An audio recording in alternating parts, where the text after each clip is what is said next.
Today's guest is Vanessa Abraham. She's a certified speech pathologist, she's an author, and a survivor of a life altering medical crisis. Vanessa's journey began with a sudden and mysterious illness that left her in the ICU, unable to speak, move, and even swallow. As a speech pathologist who once helped others find their voices, Vanessa was now the patient, and she was learning to navigate the silence and rediscover her own voice and ability to move in the way that she used to. In this episode, Vanessa shares this harrowing experience recovering while also battling post intensive care syndrome. We explore the mental, the emotional, and obviously the physical toll of survival and the strength that she found in the love for her daughter and the vital role of resilience and community in her recovery.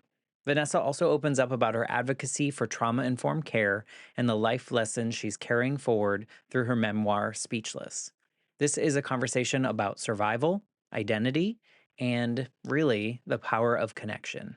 So, without further ado, here is my conversation with Vanessa Abraham. Fell asleep, woke up, and looked at my husband. I said, wow, I am not feeling good at all. I feel like I just got hit by a semi. What's going on? I feel nauseous and just kind of chalked it up to just a very bad case of a cold. As the week progressed, I started losing my voice. And I thought, wow, this is just some very weird, bizarre bug I got. I'll go to urgent care and they'll give me something and I'll be fine in a couple days. And unfortunately, I kept getting worse. So within 1 week's time, 7 days, I was in ICU, intubated, and rapidly declining. I went to emergency and they tested me for all sorts of things, gave me CT scans, MRIs. I had diagnoses from MS to botulism to NMO, neuromyelitis optica. They said to my husband, we're sorry, your wife's going to die of a slow paralysis. I woke up one day unable to talk. I was intubated. I had a tracheostomy. I was using my eyes to communicate. So as a speech pathologist, I had come full circle. I help students learn to communicate. I work with them on using communication devices to communicate. And now I was the patient in the bed. The speech pathologist was looking over my shoulder, assessing me and bringing me communication devices. I was eventually tube fed, which is another area that speech pathologists work on in the medical setting. So again, it was just sheer terror of me now being the patient and going in for swallowing studies. I'm Matt Gilhooly, and this is The Life Shift, candid conversations about the pivotal moments that have changed lives forever.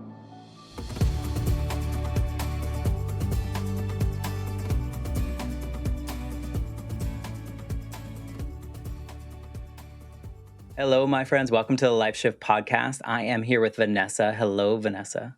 Hi, Matt. Thank you for wanting to be a part of the Life Shift podcast. It has been this kind of like healing journey that I never knew I needed. So selfishly, it's been a really, really fun journey of hearing other people's stories and resonating with people that I otherwise probably never would have come in contact with in my life. So it's just such a great opportunity. So before we get into your story, maybe I can tell a little bit about what the Life Shift podcast is for anyone that's tuning in to listen to you and your story. The concept of the show really stems from my own personal experience. When I was 8, my mom was killed in a motorcycle accident. And that moment in time, that line in the sand moment when my dad had to tell me that she had died, like from 1 minute to the next, everything that I had dreamed about my life and the future in my life was no longer a possibility. And growing up, I just didn't have the tools to grieve. Like no one around me also had the tools to help a little kid grieve. And I always wondered, do other people have these like line in the sand moments in which everything has changed? I know your story is hard, but I'm excited to hear your story and how you've moved through these moments, and in hopes that someone out there that might feel alone or might be going through something similar will feel a little bit of inspiration from hearing your story. So thank you for being a part of what is my healing journey. Even though you haven't told your story yet, I know it's going to be a little part of that.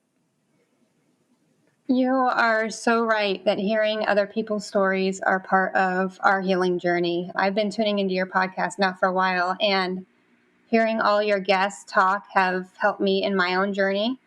And you said something too, Your line in the sand moment, hearing that your mom had passed away. And it really reminded me a little bit about my journey, too, of my near death experience and what my child's life was going to be like if my husband had to sit down with her and say, honey, mommy just passed away in the ICU. We don't know what happened.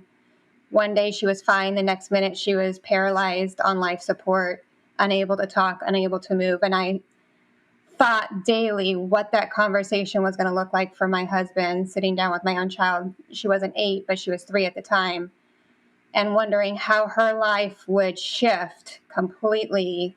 Where would they move to? Who would help raise her? Where would she go to school without her mother present? And hearing your particular story and your journey was very inspiring to me, but it also very heartbreaking. I can't imagine what you went through. Yeah. Well, thank you. And I'm sorry that you had to envision that, because I know that it's probably not the easiest thing as a parent to think about, what if I'm not there and how is this child going to go through it? Before we get into your specific story, maybe you can just tell us who Vanessa is in 2025. Like, how do you identify in the world?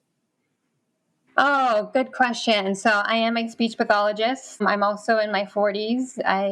In 2019, I became critically ill overnight, pretty much overnight. Went to bed one night, feeling fine, was a busy, active mom, healthy, never experienced anything over a head cold, never broke a bone in my body, felt very blessed. Fell asleep, woke up, and looked at my husband. I said, wow, I am not feeling good at all. I feel like I just got hit by a semi. What's going on? I feel nauseous, very exhausted, and just kind of chalked it up to just a very bad case of a cold. As the week progressed, I started losing my voice. And I thought, wow, this is just some very weird, bizarre bug I got. I'll go to urgent care and they'll give me something and I'll be fine in a couple days. Typical, right?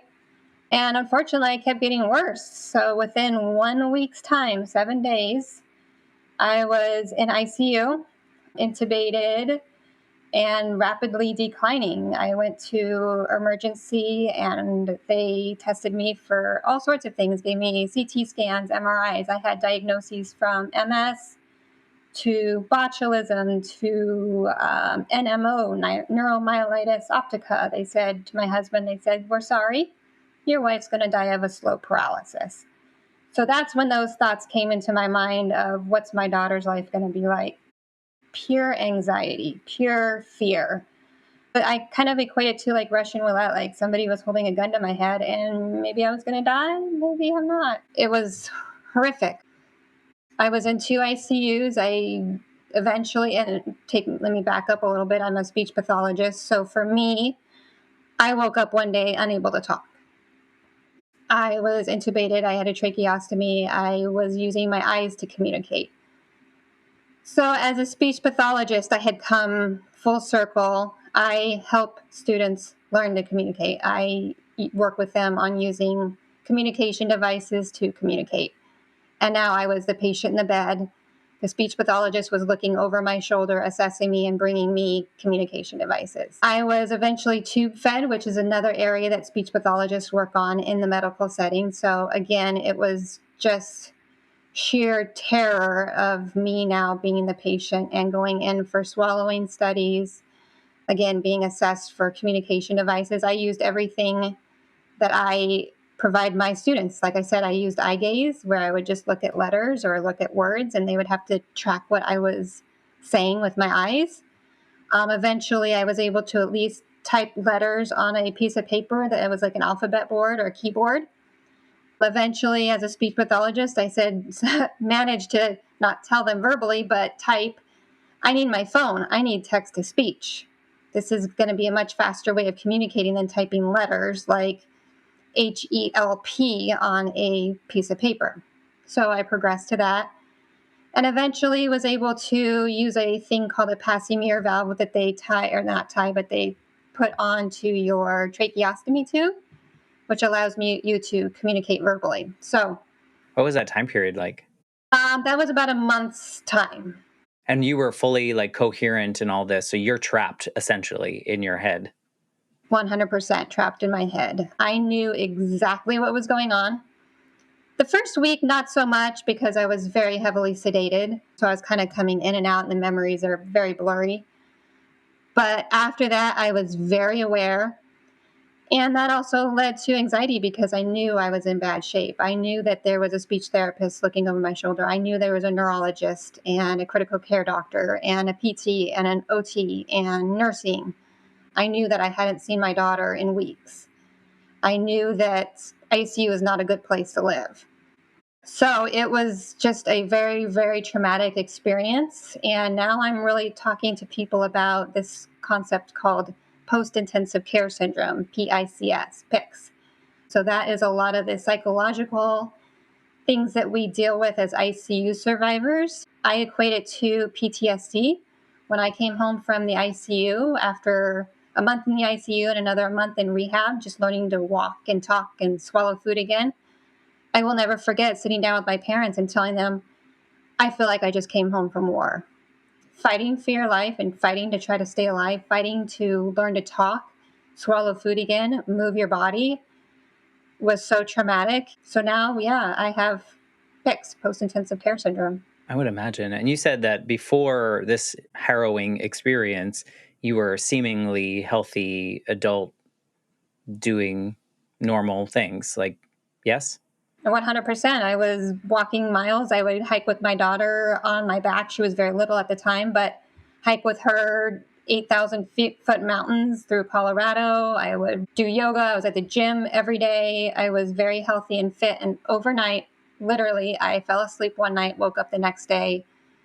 And then within a week's time, I just spiraled out of control. Yeah. So going to bed that night, you felt like a normal human being and you woke up feeling like, oh, you said it felt maybe it was a cold or you just dismissed it as such? Dismissed it as such just because I had never had anything critical happen to me in over 30 years, 39 years of life.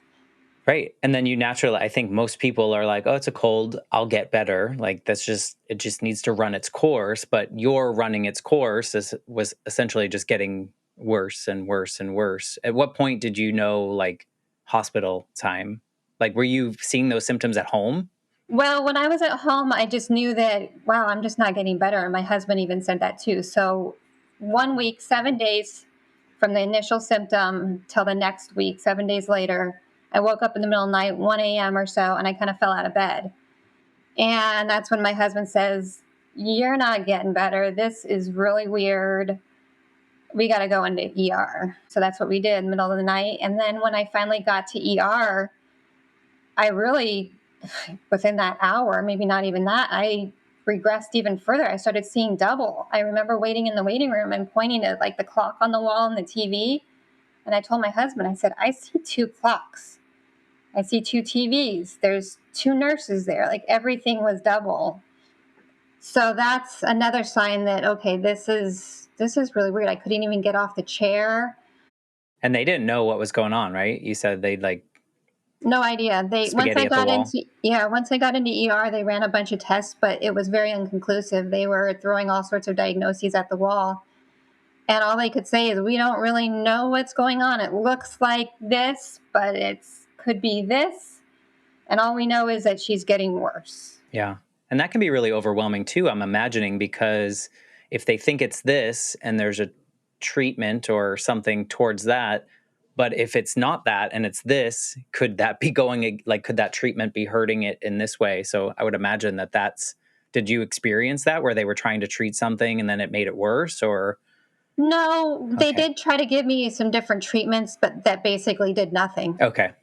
Well, at least it didn't make it worse, I guess, but it just continually got worse, right? You said it just was a natural to a place where, did you say you were paralyzed mostly? So my upper body was paralyzed. This takes me into the next conversation of how I was diagnosed. So what they ended up finding about 4 months or so after the initial symptom was that I have a variant that's beyond rare of Guillain-Barré. So typical Guillain-Barré is that your feet are paralyzed. Well, my feet were fine. My toes could wiggle. Technically, I could stand up, but due to so much atrophy of just laying in the bed, standing up and walking 3, 4 feet was absolutely exhausting. I'd have to sit down. And that's just because of laying in a hospital bed, your body just gets so weak so quickly. Eventually that 4 feet was 10 feet, and then that 10 feet was 15 feet. But my feet essentially were not paralyzed. It was all my upper body. So everything, I have what's called the PCB, pharyngeal cervical brachial variant of Guillain-Barré. So again, they actually tested me for Guillain-Barré, and the first thing they said is her feet are fine because Guillain-Barré usually ascends from your feet up. Well, mine did the exact opposite, so they just dismissed it. So back to my variant PCB, so pharyngeal cervical brachial, that is everything speech pathologists work on. So everything, your vocal cord, your swallowing muscles. So I went full circle, and that's what's so unique and why I wrote the book that I did, Speechless, is that I went from the provider, the therapist giving the service, to now learning what it's like being the patient in the bed, the anxiety, the depression that you go through. These are all things that they don't talk about in grad school. They're not teaching. So now that's kind of my mission now, is to educate people on what it's really like. Yeah, what it feels like inside when you can't do the things that maybe you want to and could before. I can imagine that is debilitating. Like, how do you push through that mentally? Is it your daughter? What was it for you that was the driving force to keep going? For me, it was my daughter, 100%. I can honestly say if I didn't have her, I don't know if I'd be here.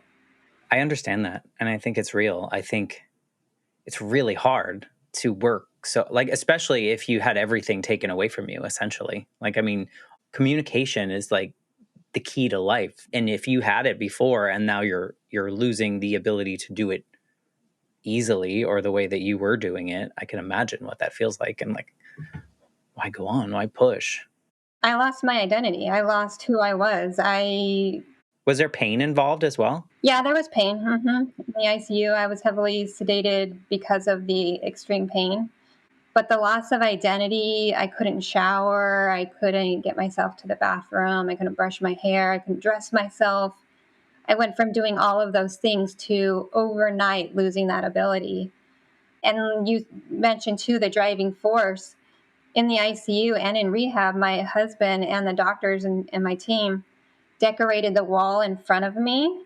So my bed was facing this big giant white wall, and in the wall in front of me, they printed out pictures of my family and my daughter, and it was like wallpaper. The whole wall was just covered in pictures of her. And when my team would walk in and I couldn't talk, I was using gestures, and I would point at that wall in front of me, so they knew. And this is emotional, but they knew that by me pointing to that wall meant that I was fighting for her. And that's what got me through it. And I can honestly say, if I didn't have her, the depression and the dark places were so deep that I don't know if I would have fought. Did it feel hopeless at times, or like, or once you knew, like, how long was it until you got the diagnosis, I guess, is probably the first part of that question. And at what part do you start to feel a little hope? So it was about 4-ish months before they actually gave me a diagnosis. And honestly, feeling that hope lasted years, because healing from neurologic disorders is not something that happens in weeks, days, months. It's years. And yeah, you feel a lot of hopelessness. You feel a lot of social isolation. People all of a sudden like, now Vanessa's critically ill. I don't know what to say to her. So let's just give her space. That's the way a lot of society handles it. Friends, family, they just think she needs some space right now. Let her just be alone. But that's also not healthy for the survivor either, because you're just leaving them alone in their deep, dark thoughts. Yeah. Yeah, that's tough. I think it's probably very similar to when someone loses a loved one, and it's like, so people are there, they send flowers for the first week, and then they don't really know what to do, so they just don't do anything, and then it creates that space. So I can imagine as a survivor, as you're going through this, it's really hard. You're like, where is everybody? How, like, I need somebody, but at the same time, those people are like, I don't know what to say, I can't fix it. Everyone wants to fix something, right? Yeah, the first couple weeks or a couple months, everybody was very involved in my care, texting me, reaching out, and then their life has to go on. They've got to go back to work, and that's understandable, but mine didn't go back to life. Mine, I didn't go back to work. My life didn't go back to where it was. I didn't just wake up and, oh, now it's time to be mom again. It didn't happen, and that's very, very depressing, very isolating. What was the switch in which things started to feel hopeful that you were going to get better? Was there like a was it the diagnosis when they knew something so there was a way to approach it? Like was there a moment where you were like, "Okay, I can do this in a like a more positive way, not necessarily fighting for your daughter, but like fighting for yourself?" I don't think so much getting the diagnosis really changed things, because in my mind I just knew that whatever I had was just going to take time. Whether or not there was a label for it or not, I knew I had a neurologic disorder, and recovering from neurologic disorders takes time. Rome wasn't built in a day. But I think now, looking back 6 years, for me, going back to work gave me a semblance of who I was and distracted me too. And I always use this term post traumatic busy, because that's how I kind of feel like I navigated it. I just became super ultra busy. Not that I think that that's right way of handling it, but that's just was my way of coping. And I went back to work during COVID, so it was a really weird, awkward time. But I think that kind of gave me hope that, look, I can work again. I can provide for my family again. I can, Help others? Did that help? yeah, yep, helping others, being around other people that were critically ill and fighting for life. But at the same time, there were some triggers going back to work as a speech pathologist, seeing people with communication devices and assessing them for those, helping them, verbalize. Going to conventions for me are very triggering, where I go to conventions and there's medical equipment around. I went to one a few months ago and I had to walk out because it was, yeah, too many triggers. Not safe, yeah. Did you find yourself approaching work differently because you had that experience? Like when you were working with people directly that maybe had a similar struggle because now you really knew. Like you knew before because of books and education and practice and those kind of things, but now you like knew what it was like. Did that change how you approached your work? 100%. The first thing I look at now is mental health. I am so much more trauma informed. The first thing I ask too, well, not one of the first things I ask, but I'm always curious if there's been an ICU stay. A lot of the little children that I work with have been in the NICU, they've been in ICU, they're critically ill for some reason or another, and have been in the ICU setting. And that's one of the first things I'm kind of curious about, is if they've ever had any of those experiences. I had a student recently that the parents said that they don't talk, they have selective mutism only with doctors. So to me, the red flag went up, thinking, okay, why doctors? Why is this little child that's 3 afraid to say a word to a doctor? And I thought, okay, post intensive care syndrome. He had a traumatic event in the ICU. Whenever he sees a white coat now, he shuts down. It only makes sense to me. So, yeah, I am fully focused on their mental health, because if somebody wants to die, is depressed, severely anxious, how are they going to fight for their life? Right. Was there ever consideration of not going back to that line of work and doing something else because of the triggers and stuff? Not really, because now I feel like I have a gift. I mean, but it's scary to approach that. So good on you for being brave enough to do so. Because I would imagine there's a lot of people that just wouldn't. Yeah, there was a small part, but not much, because now I just feel like I'm a better speech pathologist for it. Not that I want to relive this or wish it upon anybody, but I get them. Yeah. What did the journey back to being you, this new version of you, what did that look like? Like, what were the steps to first I was able to do this and then I was able to do this, or did it all come back at once? Or how does that even work for someone that's naive like me? Yeah, it's a long, slow, depressing process. And being the patient living in the body, I don't see the changes, or I didn't see the changes during that critical period of time. But there would be people that would say, "Wow, Vanessa, I haven't seen you in a week. You look so much better." And I would be thinking, "No, I'm not. I still am in bed. My arm's still not moving. I'm still not able to shower on my own," and so on. But the process is very, very slow. But for me, I spent my days before I went back to work, I was at the gym all the time, just walking. At first, I mentioned a while ago, 4 feet, 10 feet. Next thing you know, it was a quarter mile, then it was a half a mile. And, this is over the course of months.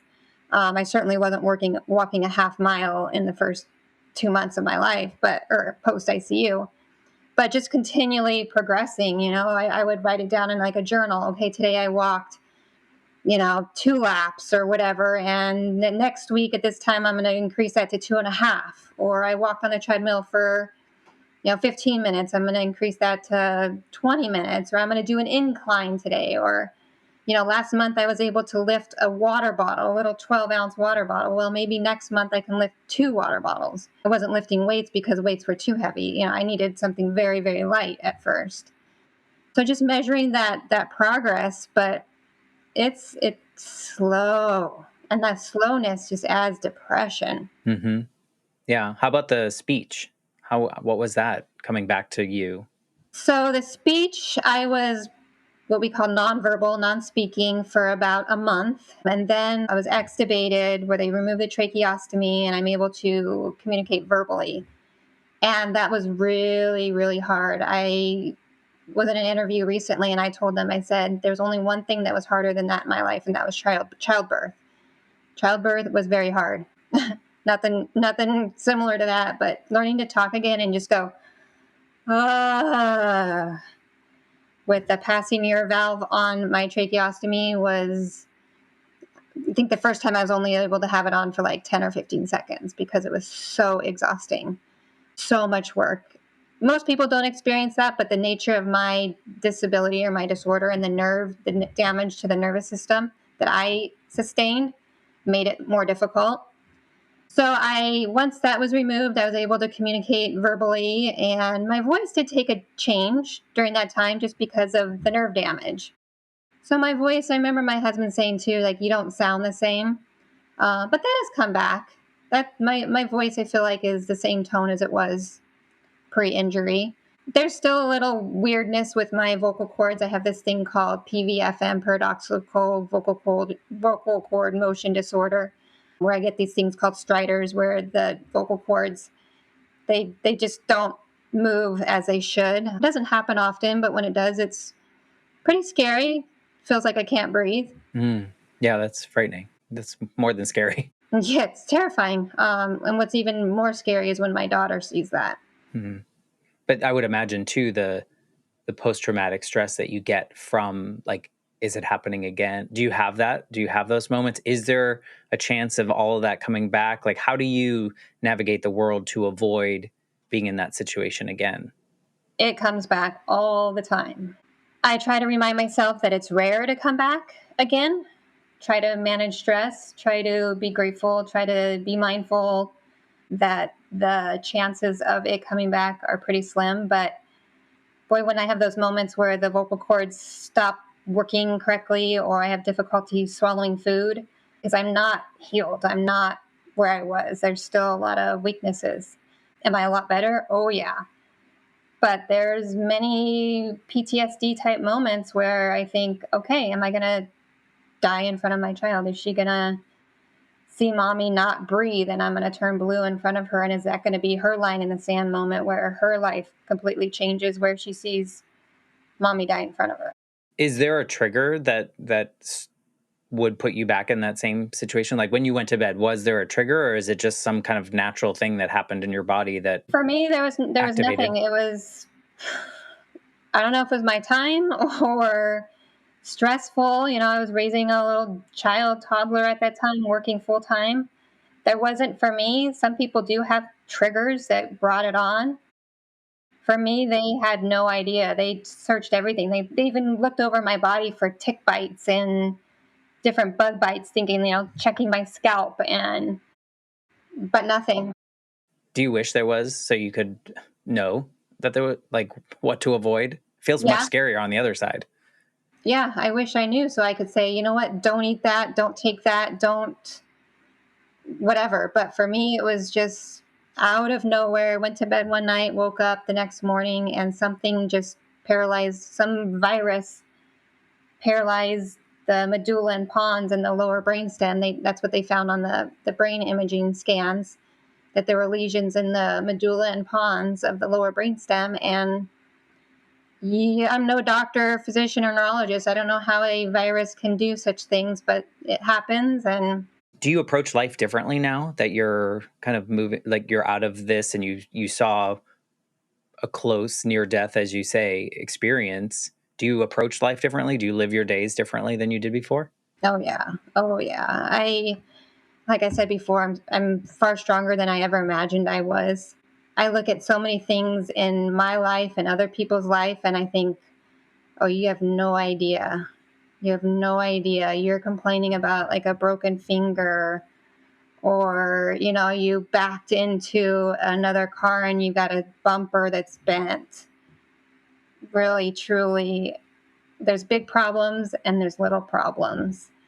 I think like I could total my car, and if I'm alive and I'm able to walk away from it, it's just a car. You don't sweat the small stuff as much? Would you say that's true? Yeah, small stuff just rolls off my back. Before, did it bother you? Did those things bother you before? Not a whole lot, but now it's even greater, where I just look at things and I think my house could burn down. It's just a thing. As long as we're all safe. We're all safe and healthy. Your health. Yeah, but you're still challenged with the post traumatic aspect of this, right? Like, so is that debilitating in any way of you living your life to the fullest, or is that just a byproduct that you kind of walk with now? And if that's too much of a question, I apologize. Yeah, no, it's okay. There's a lot of things that still are triggers for me that I have to just stop, take a breath, and accept it, and just say, okay, this is going to be a trigger. Here's a classic example. Ambulances are my trigger. I rode in 3 ambulances. There's ambulances of different colors. There's some that are like red and yellow. The one that gets to me is this ambulance that's colored red, blue, and yellow and white, because that was the first one that I got into. And when I was getting into that one, when they put me in, I was hallucinating they had me on like medical fentanyl, and I was seeing like kaleidoscope of colors.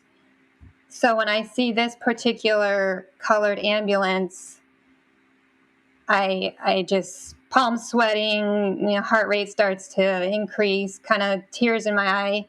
And yesterday I went to an Indy 500 car race, and the car race are very dangerous situations. And these ambulances that are red, blue, white, and yellow were everywhere in case one of the drivers crashed. And sure enough, one crashed right in front of me. Well, I'm sorry, he didn't crash. The car caught on fire. So what comes racing down the track? An ambulance that's red, white, blue, and yellow. And right in front of me, they're doing all their stuff to save this guy. And he was fine. There was nothing wrong. They got him out, but talk about a trigger. I'm sitting there and this is happening right in front of me. And I thought, oh, lovely. Of course, it's got to be a red, white, blue, and yellow ambulance. And there wasn't just one, there was dozens of them around, just because this is a very dangerous environment. Yeah. Well, exposure therapy, did it help? Do you think it was like you're kind of forced to see it? Did you face it, or is it something that, I guess, was it helpful? I faced it and I just accepted, okay, Vanessa, this is going to be traumatic. When I got to the race grounds, I knew I saw these ambulances everywhere, and I thought, okay, this is going to be an entire day, 8 hours of reliving trauma. But I just accepted that. Okay, this is going to be hard, but I'm alive. That ambulance is not here for me. It's there for them.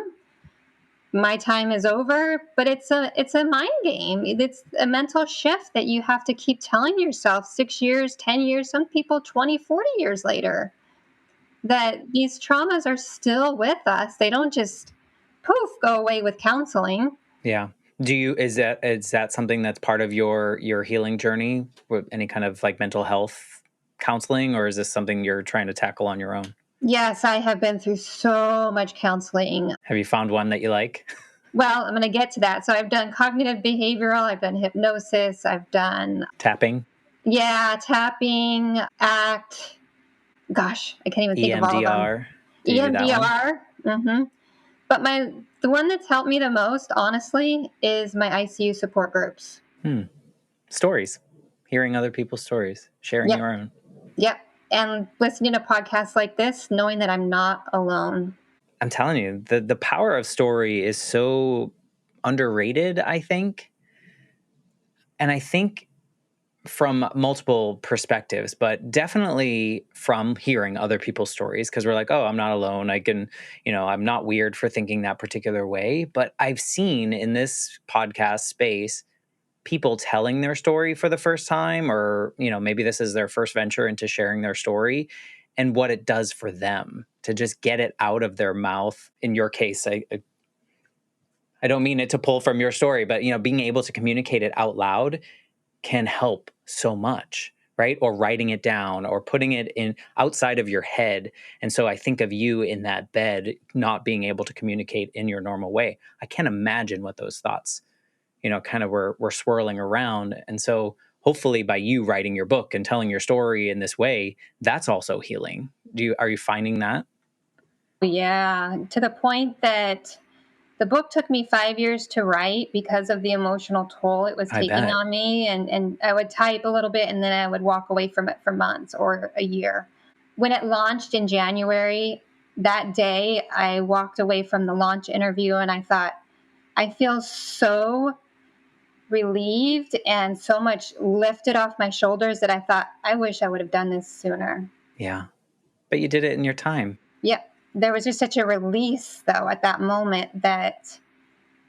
But 2 years ago, I emotionally, it was hard. But yeah, releasing the book now and now talking about it, educating people, educating colleges, universities, medical professionals on what post intensive care syndrome is.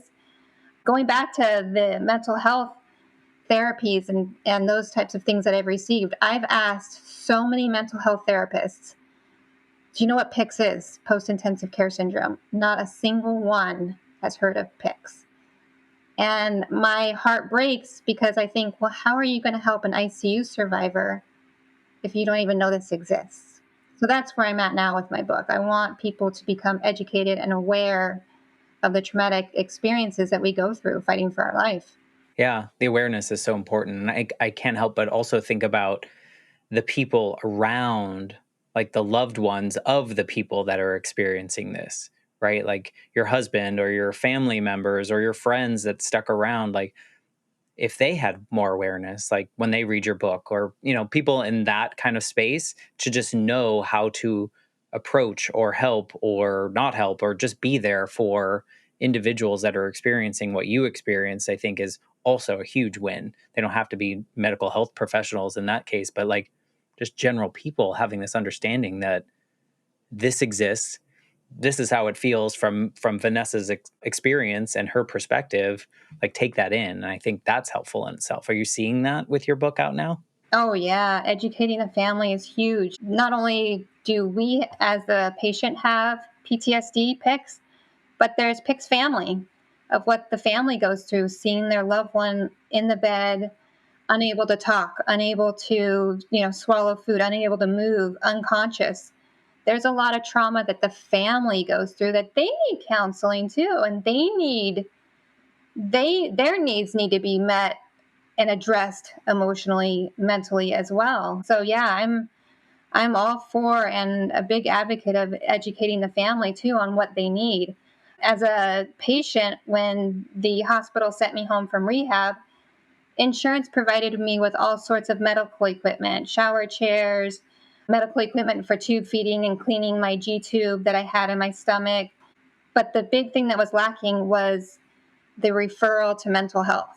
And that I remember thinking when I came home from rehab and I'm seeing all of these boxes and boxes and boxes of medical equipment. And cases of tube feeding materials. And I thought, what good is all that when I wish I was dead? I don't even want to be alive right now, much less be tube fed. So I think when we're discharged from rehab or ICUs, we all need referrals to mental health therapists, EMDR, hypnosis, whatever you want to try. Throw it all at the wall, see what sticks for you, but it needs to be addressed.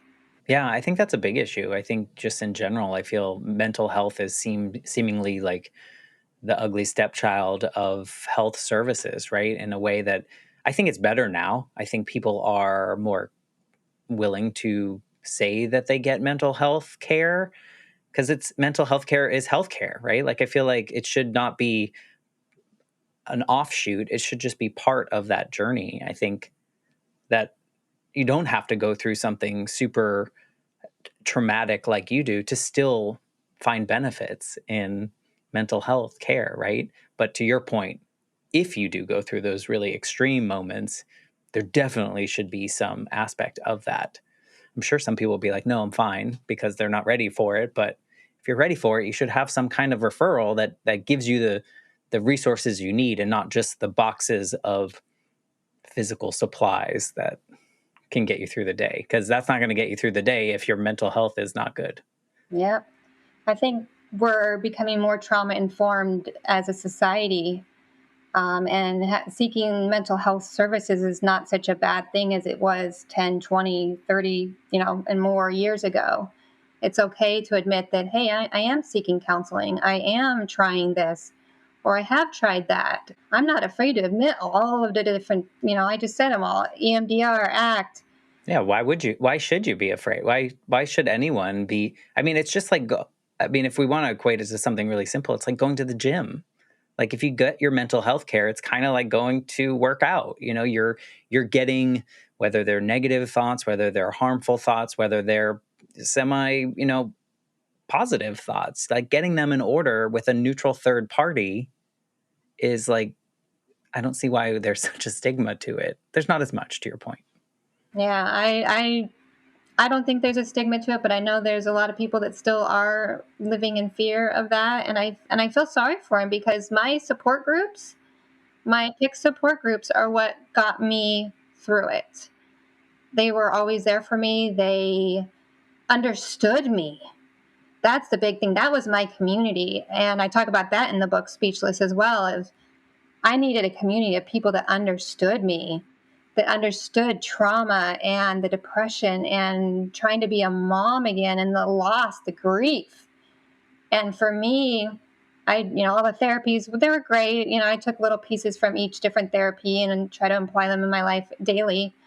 But just being around people and my community that supported me, and they may not have Guillain Barre, but they may have something else. And we understand just the grief, the loss, depression, and they're just present for me. They don't have to fix my problems. You mentioned, people feel like, oh, I need to fix this. They certainly don't fix it, but they're just present. Yeah. And they understand. I think that's important. I think as much as the people around us care about us and will listen and everything, they might not understand it. But these people in the support group, and that's probably the whole reason that support groups for all sorts of things exist, is that so we don't feel like we're alone in that. And we know that there's someone out there that also understands. Like I might be having this thought that on the surface sounds really bizarre, but if I go to the support group and I say it out loud, other people are like, yeah, I think that all the time, or whatever it may be. And you're like, okay, cool. I'm not a weirdo, and sometimes we have shame about like, why am I thinking that? That's terrible. Just the other night, one of the things that I experience is insomnia. I just cannot sleep through the night. And I started thinking about this, and I even texted one of my support group people, and I said, I wonder if the reason I cannot sleep through the night is because I went to bed one night fine, 8 hours later, woke up, and my life was never the same. Sand in the moment, lying in the moment, as you call it, happened to me overnight. And I wonder if Oh, that, yeah. yes, on a deep level, that my body knows 6 years later, hey, Vanessa, at night is when bad things happen to you. When I was in the ICU, a lot of traumatic things happened to me at night. And I think My body still remembers that and knows that I'm going to wake you up every night around 1 or 2 a.m. because that was the time I went to ICU, or when I went to emergency with my husband.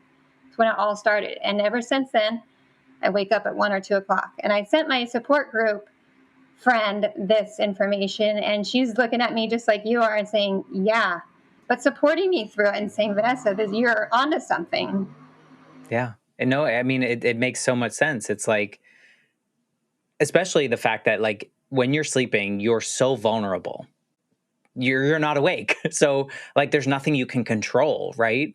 And so your body's like, I'm gonna be vigilant in a way and be up at those moments. It makes total sense to me.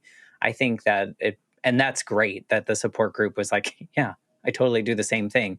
And so I can see how a support group becomes just like an extension of your family of people that just understand what you do and how you think because they've had similar experiences. Yep, it goes back to community. Community is so big. So important. If you could go back to like the Vanessa, like 2 days before you went to bed that night and started feeling a little crummy, is there anything that this version of you would want to tell her? Gosh, I'd want to give her a big hug and just give her grace and say you can do hard things. Because, yeah, 2 days before, I had no idea that this was going to be unwinding in my life and there was going to be that major shift in my life that would change the next half of my life. And I was in my 30s, but I would definitely want to just give her a hug and say you can do hard things and you're amazing and you're a good mom. Yeah. You know what? I think it's not funny, but a lot of people say that they would give that earlier version of them a hug because they just need to know that someone was there for them and not that you didn't have people around you that were there for you, but to know the love that others have of you is so important and know that we can do good things. A lot of people are like, it's going to be okay. And in that moment or like 2 days later, you probably didn't think it was going to be okay. No. Like, and the people around you might not have thought it was okay. And somehow, like we started this conversation out day by day, week by week, month by month. You're still going through it, but you're still probably progressing, right? You're still getting better and feeling better and feeling more whatever this version of Vanessa is. Am I assuming correctly? Well, yeah, yeah. With each day, and now with launching the book, it's just Oh, getting it's a better and whole other better. world because you're reaching people that you'll never ever meet, which is Yeah, mind blowing, right? yeah. I've had nurses message me through Instagram that are, on the East Coast or in different places and say, "Wow, I just graduated from school and they never said anything about PICS." I have a university in Florida actually that's going to be using my book in their voice and swallowing class. So they're going to be talking about these conversations in school. So it's very impactful and I'm proud to be part of that journey with these schools now and having these conversations and hopefully this next generation of therapists and nurses understand, and are more trauma informed as a result of my book. Right? It's that ripple effect. I think there's going to be a lot of power in that. What is the structure of your book? Is it written as like a story about you or more of an instruction? What is the structure of it? It's a memoir. Definitely my journey from the initial onset through, obviously the rehabilitation process to going back to work. So it's just a story, a timeline of events of how it all unfolded, what it was like for me going back to work, the anxiety, the depression of going back to work, what it was like going back to work during COVID. And it talks about, the role of a mom too, and what it's like trying to be a mom again, and the depression, the loss of self. You're losing your identity, the grief. It talks about the community and how important community was, and how important my doctors and the relationship that I had with my nurses, what that was like. I was very, very fortunate that in my ICU, I had a phenomenal team. My doctor actually wrote a prologue to my book because he was so amazing. The story that I have with him, it was really ironic because I was his last patient as a student. So he was a student in the grad program there, working towards obviously becoming a doctor. and I was his last patient. He wasn't even really supposed to be there. He chose, he said, you know what, I've got an extra week or two before I graduate. I want to get some more hours or more experience in the ICU. So somehow he got assigned to me. And we talk about that relationship of patient doctor and how he changed my husband and I and how his care influenced us. So yeah, it's a memoir. It's the whole journey of also being a speech pathologist, what it's like, speech pathologist being in the bed and unable to communicate, and what I learned. That's fascinating. Yeah, the teacher becomes the student at some point. And it's probably really difficult to have another teacher, like a teacher teaching a teacher. That can probably were there any challenges in that aspect? No, no, I loved them all. They were all That's good. wonderful. There was another thing that came full circle to me too, is that one of the speech therapists that I worked with, or I still do to this day work with, worked part-time or PRN in the rehab facility that I was at. And she came to work in the hospital setting. As speech pathologists, we can work school-based as school-based speech therapist, or we can be in the hospital setting. Well, she was working part-time in the hospital that I was at for rehab. So my friend slash colleague ended up giving me therapy. Wow. So there was so many different things that just came full circle for me, that, and I'm just so grateful. Right. Yeah. It seems like you had a good team for as dire as the circumstances were. You had good people around you. I'm sure there were some okay people, but it sounds like you had a bunch of good people around you too. Yeah, great people. And I talk about that in my book too. Yeah, so important because, like you said, there was that little kid who had a bad experience with someone in a white coat, and so there sometimes there are bad players or people that don't connect with you in the way that you need them to in the moment. So I'm glad that you have those people around you. If people want to check out your book or find you, like, what's the best way to get in your orbit? So my book is on Amazon. You can just go to Amazon, type in Vanessa Abraham. Speechless is the name of the book title. I'm also on Instagram, speechless_SLP. I'm also on Facebook, Speechless SLP. So those are different ways to reach out and find me.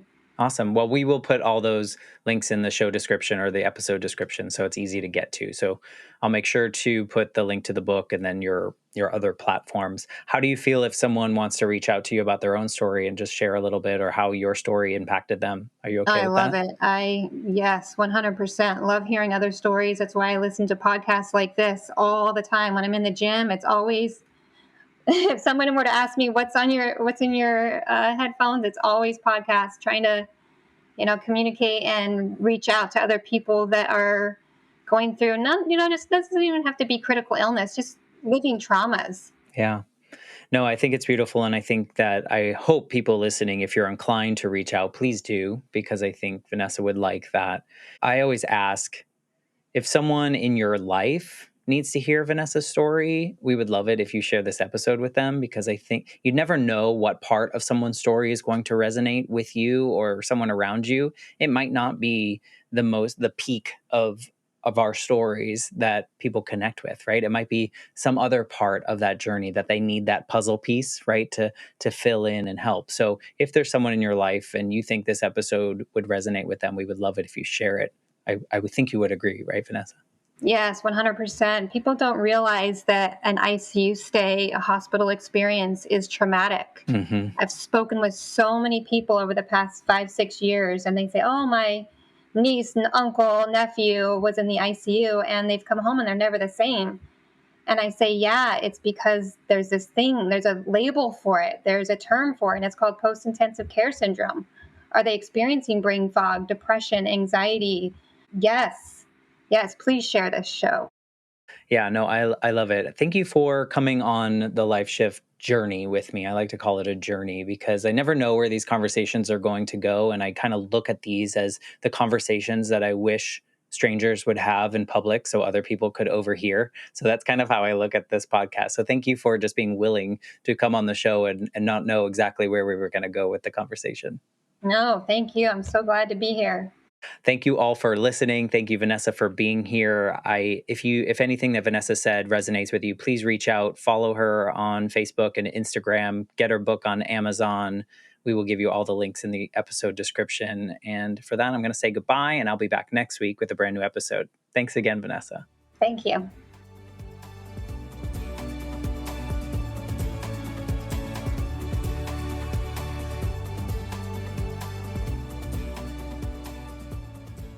For more information, please visit www.thelifeshiftpodcast.com.